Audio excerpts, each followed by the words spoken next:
Hi there everybody. In today's video we're going to be having a look at how to create a query on ServeCraft.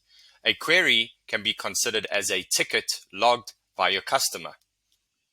Creating queries usually happen before the job card gets created.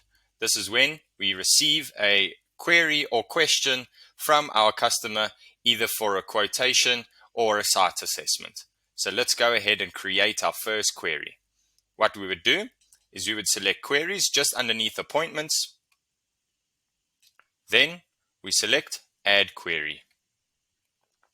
We can then select our customer who has shared that they are looking for a service from us.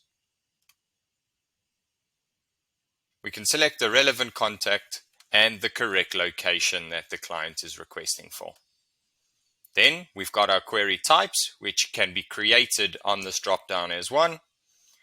And we can select our query type as an installation and our query status. A query status is very similar to a job status. It just shows you what stage of the query we are in. So I'm going to add a new stage called initial. Initial query logged. So we've logged that query. Then we can assign a certain individual to deal with this particular query or ticket. There is a reference number that you can add. However, that is not a required field to create a query. We've got our follow-up date on when this query should be resolved or when we should contact the client next.